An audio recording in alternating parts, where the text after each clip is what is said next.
수요 기도에 오신 여러분들 주님의 이름으로 환영합니다. 우리 옆에 있는 분 한두 분에게 저녁에 보니까 더 좋습니다 이렇게 인사하시고, 저녁에 보니까 더 미인이십니다, 미남이십니다 이렇게.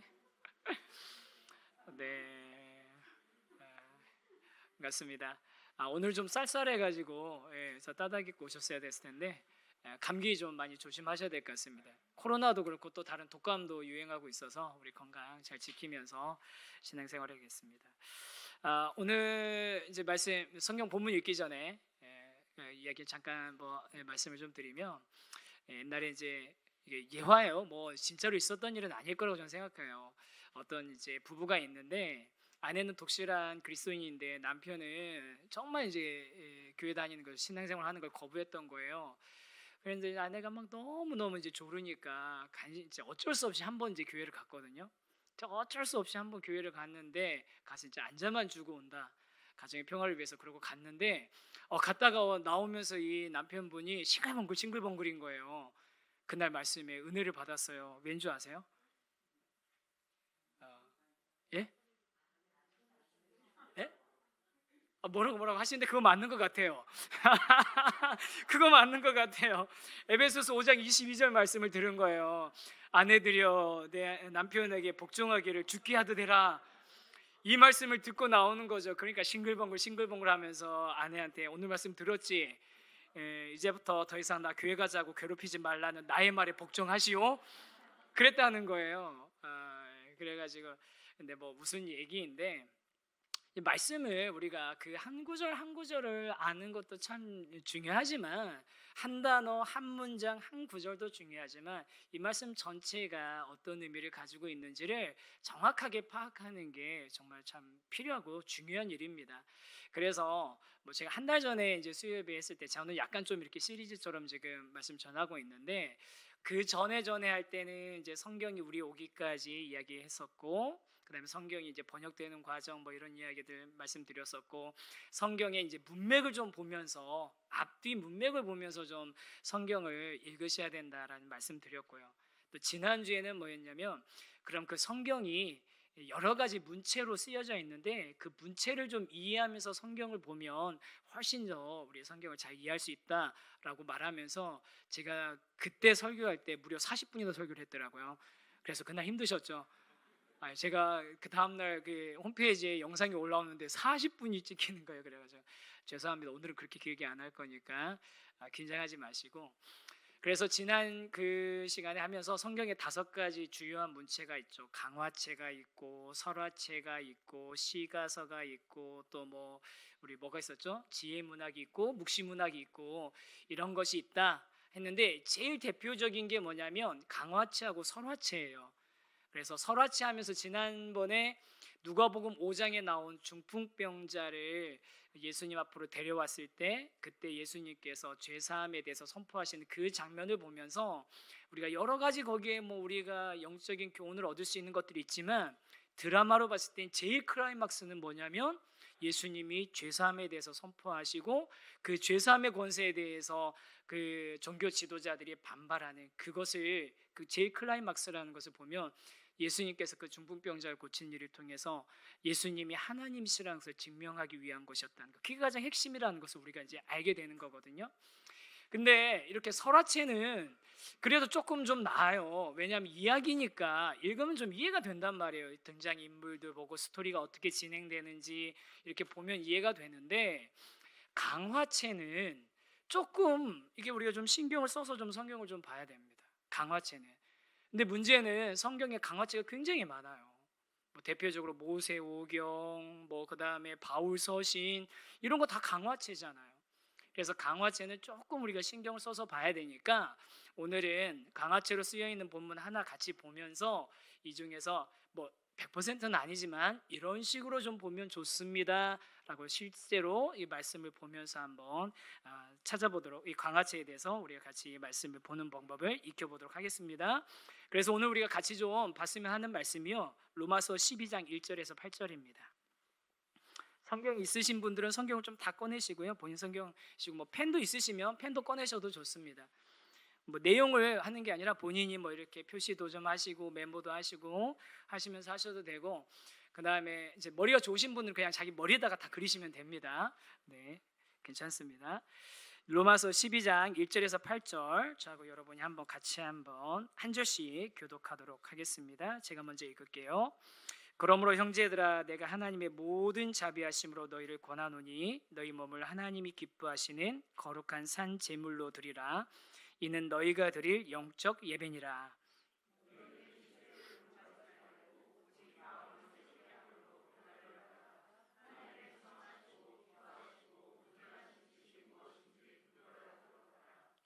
내게 주신 은혜로 말미암아 너희 각 사람에게 말하노니 마땅히 생각할 그 이상의 생각을 품지 말고 오직 하나님께서 각 사람에게 나누어 주신 믿음의 분량대로 지혜롭게 생각하라.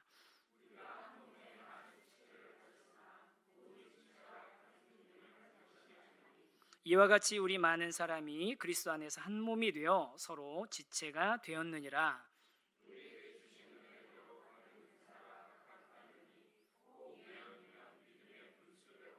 혹 섬기는 일이면 섬기는 일로, 혹 가르치는 자면 가르치는 일로.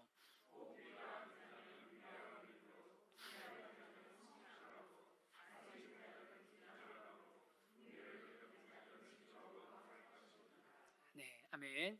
로마서 12장 우리가 잘 아는 또 많이 읽었던 말씀인데요. 이 말씀을 한번 좀 이렇게 좀 자세하게 좀 들여다 보도록 하면 좋겠습니다.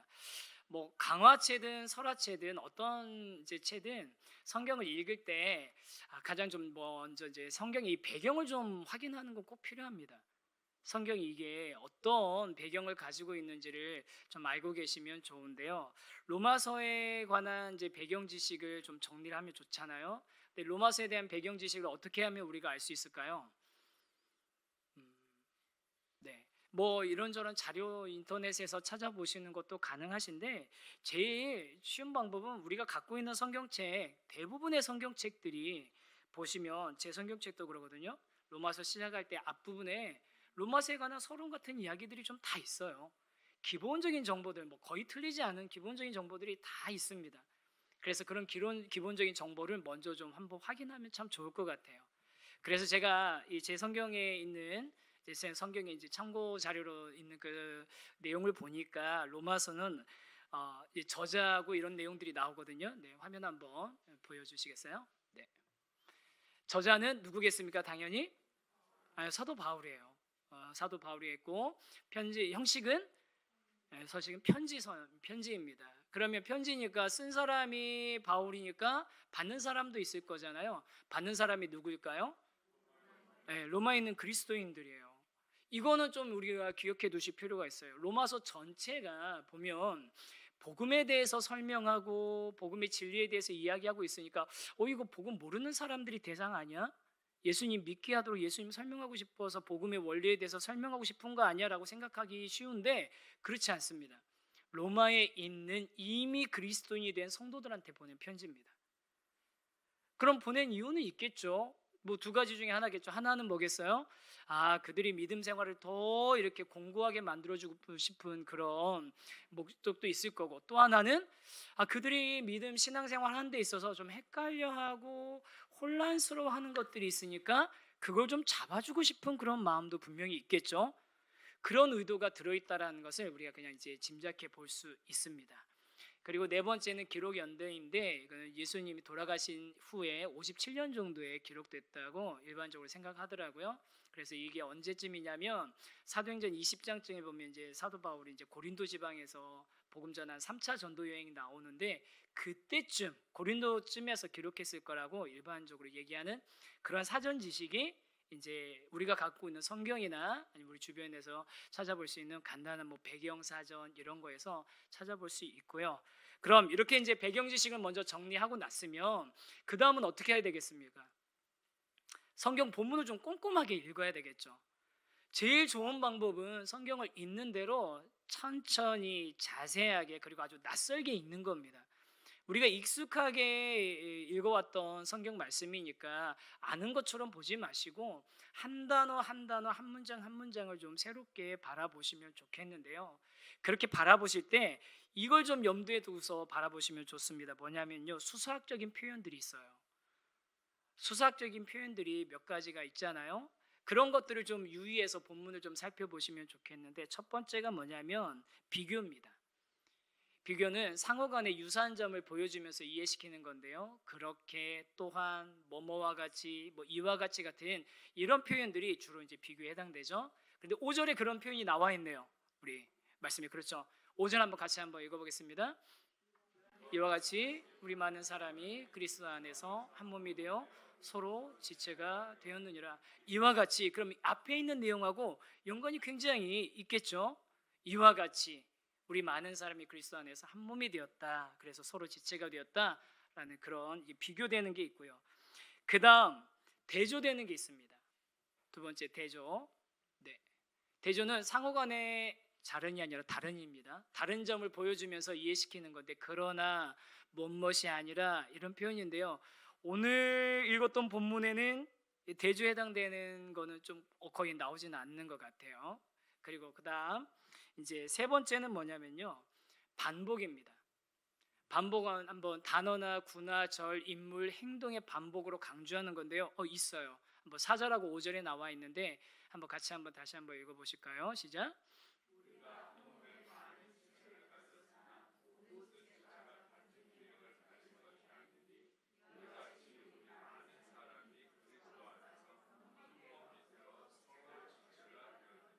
네, 한 몸, 한 몸이라는 단어가 지금 두 절 안에 들어가 있고요.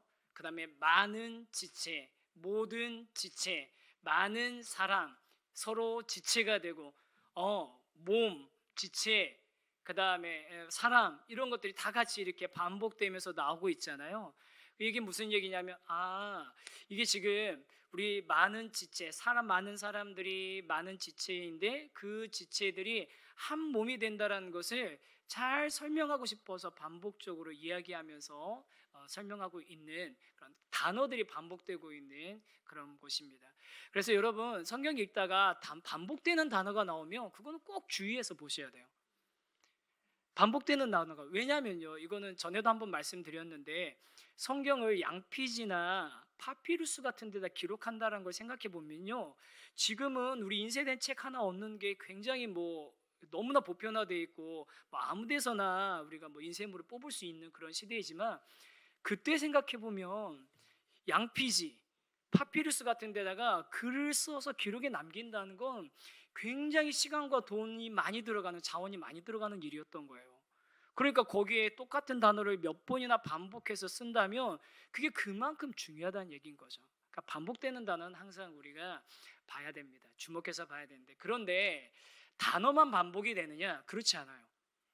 구조가, 똑같은 구조의 말의 흐름이 반복되는 것도 있습니다. 그게 오늘 이제 본문에도 나오거든요. 2절하고 3절 한번 색깔 두 개 제가 다르게 표시한 거를 좀 유의하면서 한번 읽어보시면 좋겠는데요. 2절과 3절 한번 보겠습니다. 같이 읽어보겠습니다. 시작. 너희는 이 시대를 본받지 말고 오직 마음을 새롭게 함으로 변화를 받아 하나님의 선하시고 기뻐하시고 온전한 뜻이 무엇인지 분별하도록 하라. 3절. 마땅히 생각할 그 이상의 생각을 품지 말고 오직 하나님께서 각 사람에게 나누어 주신 믿음의 분량대로 지혜롭게 생각하라. 자, 이거 한번 보세요. 2절하고 3절을 한번 보세요. 살펴보세요. 구조가 어떻게 되는 거죠? 뭐뭐뭐 하지 말고 이렇게 해라. 뭐뭐뭐 하지 말고 이렇게 해라라는 게 2절하고 3절에서 2절에서 이렇게 반복해서 나오고 있습니다. 의도적으로 이렇게 썼다는 게 우리가 느껴지잖아요. 그러면 이렇게 반복되는 거, 이 구조가 반복되는 거는 여러 가지로 해석할 수 있겠지만 두 가지 방법으로 해석해 볼 수 있을 것 같아요. 저는 뭐냐면, 우리가 하지 말아야 될 게 두 가지가 있구나. 첫 번째는 뭐죠? 이 세대를 본받지 말아야 되겠구나. 또 우리가 마땅히 생각해야 될 그 이상의 생각은 우리가 품지 말아야 되겠구나. 하지 말아야 될 것 두 가지. 그 다음 해야 될 것 두 가지. 해야 될 것 두 가지는 뭐가 있을까요? 첫 번째 거는 하나님의 선하시고 기뻐하시고 온전하신 뜻이 무엇인지 분별하는, 하나님의 뜻이 뭔지 분별하는 삶을 살아야겠구나. 또 두 번째는 하나님이 각 사람한테 나눠주신 믿음의 분량대로 생각하면서 살아야겠구나, 신앙생활을 해야겠구나. 이렇게 이 말씀을 바라볼 수도 있을 것 같아요. 그렇죠? 그런데 그렇게도 볼 수 있고, 아니면 이게 2절하고 3절이 순서상으로 2절이 먼저 나오고 3절이 나오니까 사실 이제 이거는 좀 약간 조금 더 이제 이 전체에 대한 이해가 있어야 돼 해석할 수 있는 건데요. 로마서 12장이 11장까지 앞에서의 모든 이야기들이 이제 전환되고 나서 1절, 2절이 이후의 이야기들의 서론에 해당되는 내용이거든요. 그러니까 사도 바울이 얘기하는 이 세대를 본받지 말고 하나님의 선하시고 기뻐하시고 온전한 뜻이 무엇인지 분별하면서 살아가는 삶을 살아야 되는데, 그런 이 세대를 본받지 않는 하나님의 뜻을 분별하는 삶의 첫 번째 예가 뭐냐면, 우리 각자가 자기가 생각할 그 이상의 생각을 품지 알고 자기 믿음의 분량대로 지혜롭게 생각하는 게 그 하나님의 뜻을 분별하면서 사는 것의 첫 번째 예이다 라고 이렇게 순차적으로 생각하는 것도, 해석하는 것도 괜찮을 것 같아요. 어떠세요? 첫 번째가 좋으세요? 두 번째가 좋으세요? 두 번째가 좋으세요? 네, 여기서 저희가 어떤 걸로 할지 우리 세우신 교회 노선을 하나 정하시죠. 우리 교회는 노선을 1번으로 가실지 2번으로 가실지 정하시죠. 어떻게든 괜찮습니다. 첫 번째로 해서 각각 우리가 피해야 될 것, 지켜야 될 것으로 교훈을 찾는 것도 괜찮고, 아니면 하나님이 주신 이런 큰 전제, 이 세대 본받지 말고 하나님의 뜻을 분별하는 삶을 사십시오. 그러면 어떤 삶이 하나님의 뜻을 분별하는 삶입니까? 그 첫 번째 예시로 우리에게 각자 자기 믿음의 분량대로 지혜롭게 사는, 그래서 공동체 안에서 몸 안에 여러 지체가 있는데 그 지체의 조화로움을 이뤄가는 그런 그리스도인이 되십시오 라는 교훈으로 받아들이는 것, 두 가지 다 괜찮을 것 같아요. 이렇게 반복되는 말씀들을, 단어들을, 또 아니면 구조들을 찾아보면 이 말씀의 흐름과 이 말씀이 뭘 강조하고 있는지를 우리가 좀 발견할 수 있게 되는 것 같습니다. 그 다음 또 수사법으로 발견되는 게 네 번째입니다. 네 번째 거는요, 인과관계입니다. 인과관계는요, 원인과 결과인 거예요. 이유에 따른 영향이나 원인에 따른 결과를 보여주는 거기 때문에, 그러므로 뭐뭐 함으로 뭐뭐 때문에 라는 그런 단어가 드러나면 이거 굉장히 중요한 표현입니다. 그리고 이런 단어가 나오면 앞에 있는 내용과 뒤에 있는 내용이 서로 어떤 연관이 있는지를 꼭 한번 살펴보셔야 됩니다. 근데 그게 딱 1절에 나와 있어요. 1절 한번 앞부분만 한번 읽어볼게요. 시작. 그러므로 형제들아 내가 하나님의 모든 자비하심으로 너희를 권하노니, 여기까지만 읽겠습니다. 그러므로, 그럼 12장 1절에 그러므로라고 시작됐으면 그 앞의 내용은 뭐가 될까요? 당연히 이제 11장부터 봐야 되겠죠.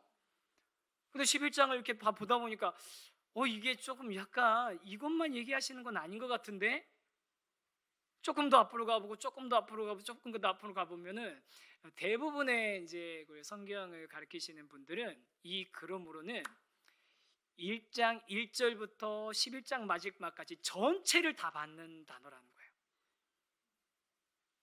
그러니까 로마서를 그러면 로마서가 두 부분으로 되어 있는 거네. 앞부분과 뒷부분인데 12장의 이 그러므로가 딱 분기점이 되는 거예요.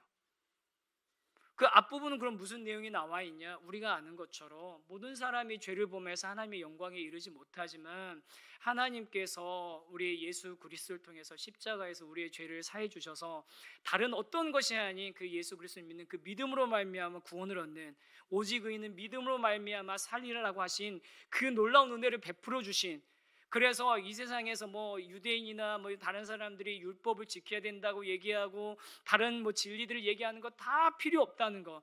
그래서 그 하나님의 사랑이 우리를 딱 붙들고 있으면 절대로 그 사랑에서 우리가 끊어지지도 않고 우리가 떠나지도 않는다라는 것은, 그 하나님의 사랑은 확실하고 끝나지 않는 영원한 사랑이라는 것을 쭉 설명하고 있고, 그 사랑의 대상이, 그 은혜의 대상이 누구냐? 이방인들도 있지만 유대인들도 그 은혜의 대상이 된다라는 게 1장부터 11장까지 내용이 쭉 전반이거든요. 그러니까 우리 복음에 대해서, 구원에 대해서, 믿음으로 의롭다 하심에 대해서 아주 중요한 성경의 핵심적인 진리가 로마서 1장부터 11장 앞부분에, 전반부에 다 나오는 거예요. 그리고 나서 12장 1절이 그러므로 라고 시작을 하거든요. 그럼 무슨 얘기겠습니까? 우리가 하나님에게 값없이 의롭다함을 얻었으므로, 오직 믿음으로 의롭다함을 얻었으므로, 그런 은혜를 우리가 받았으니 그러면 이제는 우리는 어떻게 해야 되느냐? 실제적으로 우리가 그 은혜 받은 사람처럼 삶으로 살아내야 된다는 겁니다. 로마서를 잘못 이해하면 그냥 오직 의인은 믿음으로 살리라 이신칭의만 있다라고 생각하는데 그렇지 않습니다. 로마서는 이 12장 1절에 나와 있는 이 그러므로를 잘 이해를 해야 돼요. 그런 은혜를 받았으므로 우리는 그러면 어떻게 살아야 되느냐가 12장 뒤부터 쭉 나오고 있거든요. 그래서 이 그러므로가 굉장히 중요한 단어가 되는 겁니다. 이렇게 우리 뭐 했었죠? 수사학적인 표현을 가지고서 비교하고 대조하고 반복하고 또 인과관계를 설명하는 이런 것들을 이게 말씀 안에서 하나하나 찾아가 보면서 그러면서 이제 이 성경을 관찰해 보면 성경 안에서 지금 강조하고 있는 것이 또 그다음에 여기서 이렇게 표현하고 여기 지금 어떤 힘을 주고 있는지가 살짝 이제 드러나 보이게 되는 거죠. 그런데 문제는 뭐냐면요, 성경을 그렇게 우리가 이렇게 수사법적인 것들을 좀 보면서 봐도 이해가 안 되는 게 있어요. 그렇죠? 아니, 이 정도면 다 이해가 되시나요? 안 되는 게 있잖아요. 저도 안 되는 게 있어요. 안 되는 게 있을 땐 그럼 이제 그 다음은 어떻게 해야 될까요? 네, 네, 저한테 물어보신다고요? 네, 저 말고 홍영훈 목사님입니다. 이상희 목사님한테 물어보시기 바랍니다. 그 다음에는 우리가 성경을 보면서 참고할 수 있는 게 뭐냐면 다른 번역본을 좀 참고하시면 좋아요. 딱 이렇게 성경 원래에 있는 우리가 개역개정 성경을 이렇게 보고 나서 이렇게 이런 것들을 우리가 조금 이렇게 찾아냈잖아요. 단어도 찾고 반복되는 것도 찾고 막 전환되는 이런 단어도 찾고 했으면 그런데도 아직 좀 명확하게 드러나지 않은 뭔가가 있는 것 같아요.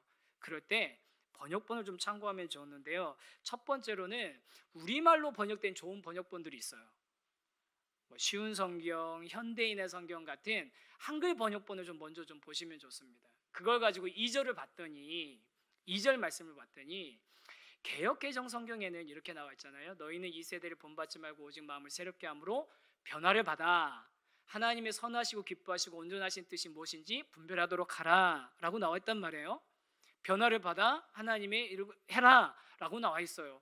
그럼 도대체 어떻게 변화를 받아 어떻게 분별하는 것이 이게 삶이 어떻게 이게 연관이 되는 거냐 생각이 좀 이게 복잡했는데 현대인의 성경을 보니까 이렇게 표현이 되어 있는 거예요. 한번 현대인의 성경 같이 한번 읽어보실까요? 시작.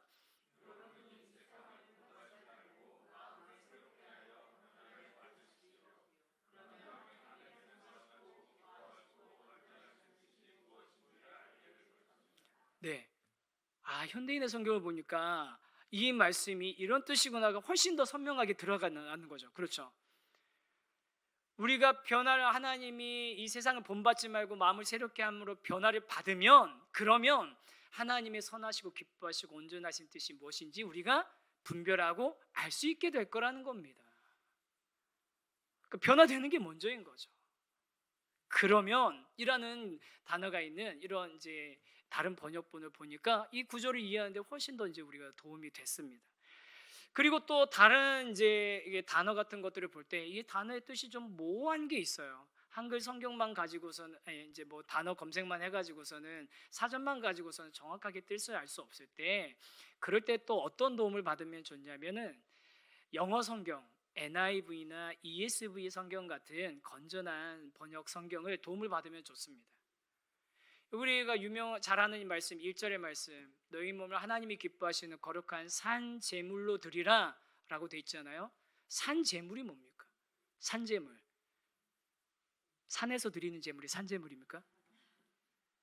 산 제물의 반대는 바다 제물입니까?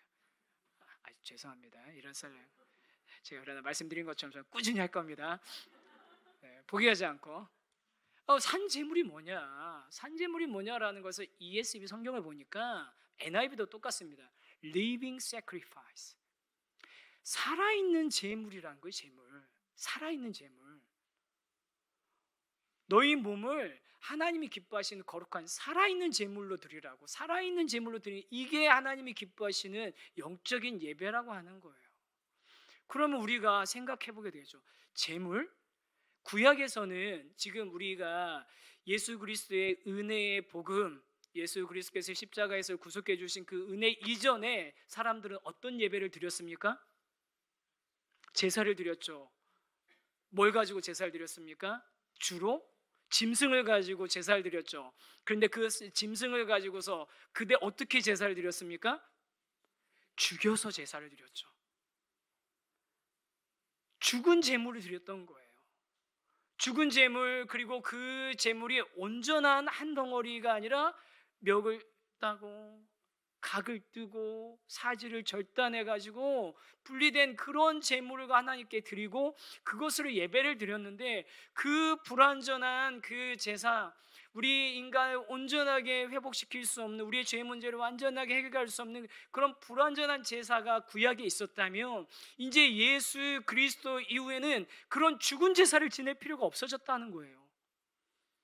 죽은 제사가 아니라 우리의 몸, 우리가 살아있는 상태로 하나님께 나가서 드리는 이 예배를 하나님이 기뻐 받으시는 살아있는 제사로 받으신다는 거죠.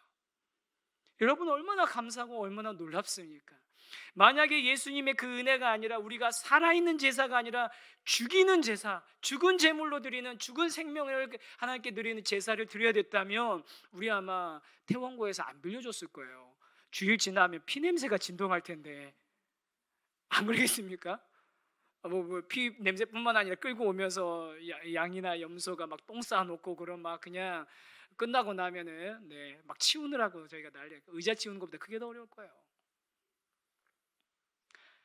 살아있는 제사로 우리가 드릴 수 있도록 하셨다는 거예요. 놀라운 은혜인 겁니다. 그래서 그런 살아있는 제사를 하나님께 드릴 수 있는 그런 상태가 됐고, 하나님이 그런 우리의 살아있는 제사를 기쁘게 받으신다는 거죠. 이렇게 그거 말고도 또 다른 영어 성경 같은 거 보면 지체라는 단어 나오잖아요. 지체가 뭐야 도대체? 우리 지체란 말 잘 안 쓰잖아요. 지체란 말 보면은 멤버라고 나와 있습니다. 멤버, 구성 요소, 여러 요소들. 그러니까 우리 몸을 우리 한 몸 안에 여러 요소들, 여러 멤버들이 있다라는, 그런 지체라는 단어가 멤버라는 것들, 우리가 복잡한 영어 지식이 없어도 간단한 영어 지식만 있어 단어 뜻만 하나 더 우리가 참고해도 성경을 더 깊이 이해할 수 있는 그런 배경이 생기는 거죠. 자, 요걸 이제 고려하고서 우리가 다시 한번 로마서 12장 1절부터 8절까지 한 번만 더 처음부터 끝까지 한 번만 읽어보겠습니다.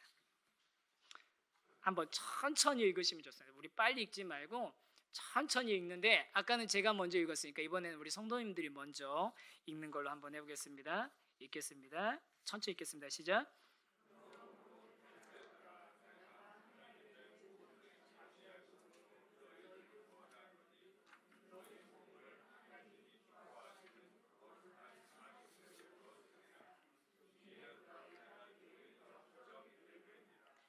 너희는 이 세대를 본받지 말고 오직 마음을 새롭게 함으로 변화를 받아 하나님의 선하시고 기뻐하시고 온전하신 뜻이 무엇인지 분별하도록 하라.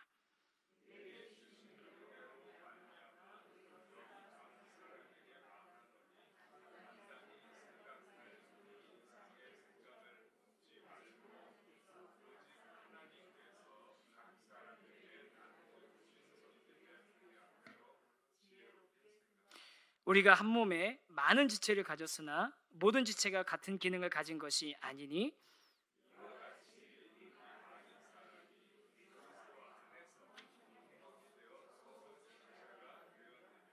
우리에게 주신 은혜대로 받은 은사가 각각 다르니, 혹 예언이면 믿음의 분수대로,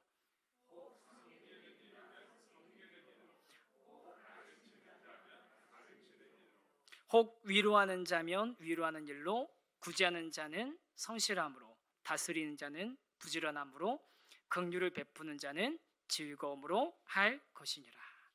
아멘. 이 말씀을 이렇게 보시면서, 이렇게 아까 우리가 같이 했던 그 몇 가지만 염두에 놓고 봐도 말씀이 새롭게 보이고, 이 말씀이 지금 어떤 의미를 갖고 어디에 지금 힘이 실려 있는지 우리가 지금 느껴지잖아요. 저는 이제 이렇게 말씀을 이렇게 보면 준비하다 보니까 이전까지는 별로 눈에 안 들어왔던 한 구절이 보였어요. 뭐냐면 반복되는 그런 구조인데, 혹 섬기는 일이면 섬기는 일로, 혹 가르치는 자면 가르치는 일로, 혹 위로하는 자면 위로하는 일로, 구제하는 자는 성실함으로, 다스리는 자는 부지런함으로, 공유를 베푸는 자는 즐거움으로 할 것이니라. 쭉 병렬로 나열하고 있잖아요. 근데 거기에서 가르치는 자면 가르치는 일로, 위로하는 자면 위로하는 일로 이렇게 했는데, 그 뒤에 구제하는 자는 성실함으로 해라. 그 가르치는 자는 가르치는 일로 하고, 위로하는 자는 위로하는 일로 하고 해놓고서 구제하는 자는 성실함으로 해라. 왜 구제하는 자에게는 성실함으로 하라고 하셨을까? 구제하는 데는 왜 성실함이 필요할까? 그 고민이 들더라고요. 그 다음 또 다스리는 자는 부지런함으로. 왜 다스리는 자에게, 제가 생각할 때 다스리려면 지혜로움으로, 아니면 뭐 공명정대함으로 그렇게 다스려라 라고 말하실 것 같은데, 다스리는 자는 부지런함으로, 그 다음에 긍휼을 베푸는 자는 너그러운 마음으로 베풀어라 할 것 같은데 즐거움으로 할 것이니라. 제가 예상했던, 상식적으로 예상할 수 있는 따라오는 단어가 아닌 거예요. 앞에는 긴데 여기서부터는 제가 상식적으로 생각할 수 없는 그런 단어들이 뒤에 붙어 있는 거예요. 그러면서 제가 다른 거는 모르겠는데 다스리는 자는 부지런함으로, 그 생각을 해봤어요. 다스리는 자라 하면은 다른 사람들보다 높은 자리에 있는 건데, 그럼 그 사람이 어떻게 살아가고 있는지, 어떻게 행동하는지 누가 그거에 대해서 이야기하겠습니까? 누가 저에게 목사님 뭐 하고 있습니까? 어떻게 합니까? 라고 누가 저한테 와서 체크하고, 뭐 제가 뭐 무슨 시간에 뭐 하고 있는지 들여다보는 사람이 누가 있겠습니까? 없잖아요. 그런데 그렇게 다스리는 자가 그런 높은 자리에 있다고 해서 방만함이나 게으름을 하게 되면 그건 하나님이 기뻐하시는 거룩한 삶이 아닌 거죠. 하나님이 맡기신 그 다스리는 자리에 충성된 삶이 아닌 거죠. 다른 거는 모르겠는데 딱 그게 눈에 들어오더라고요. 다스리는 자는 부지런함으로. 그렇게 우리가 말씀을 늘 익숙한 눈으로 보던 데에서 조금 한 걸음만 더 넘어와 가지고서 이 말씀을 들여다보면, 그 말씀을 통해서 저와 여러분에게 하시고자 하시는 그 하나님의 뜻을 저와 여러분이 발견해 나갈 줄 믿습니다. 그래서 이 로마서 12장 우리가 같이 보면서 강화체를 어떻게 볼 건지 간단하게 설명을 드렸는데요.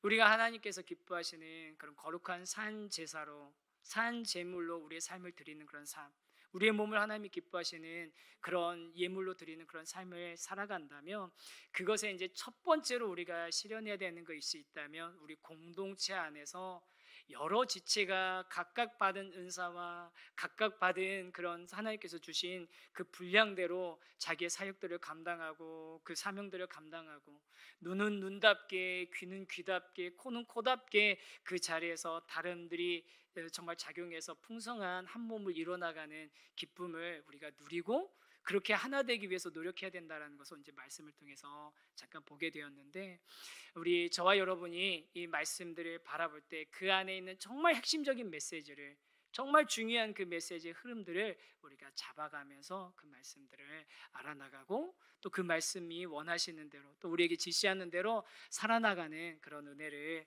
같이 누리게 되기를 간절히 소망합니다. 아멘이시죠? 네, 그래서 저는 세우신 교회 성도님들이, 저는 앞으로 꼭 설교만 들어야지, 이미 뭐 그러시지만 설교 들어야지만 말씀을 깨닫고, 설교 들어야지만 설교를 통해서만 말씀을 공급받고 그러지 않고, 매일 말씀 펴놓고 읽고 묵상할 때 그 안에 있는 보석 같은 진리 발견하고, 매일 읽어나가는 가운데 갑자기 이전에 보이지 않았던 그 말씀이 눈에 그냥 대문짝만하게 들어오면서 그 말씀 한 말씀 붙잡고서 하루 종일 씨름하고, 또 그 말씀에 있는 뜻을 우리 깨달았기 때문에 하나님 안에서 정말 진리가 너희를 자유케 하리라는 그 자유함의 기쁨도 누리고, 그래서 우리가 날마다 하나님 안에서 스스로 풍성한 은혜를 만들어서 누릴 수 있는 저와 여러분이 됐으면 좋겠어요. 정말이에요. 우리 그렇게 돼야 됩니다. 하나님이 우리에게 주신 성경 말씀이잖아요. 이 말씀 우리가 그렇게 늘 꺼내서 읽고 그 말씀대로 살아갈 수 있게 되기를 소망합니다.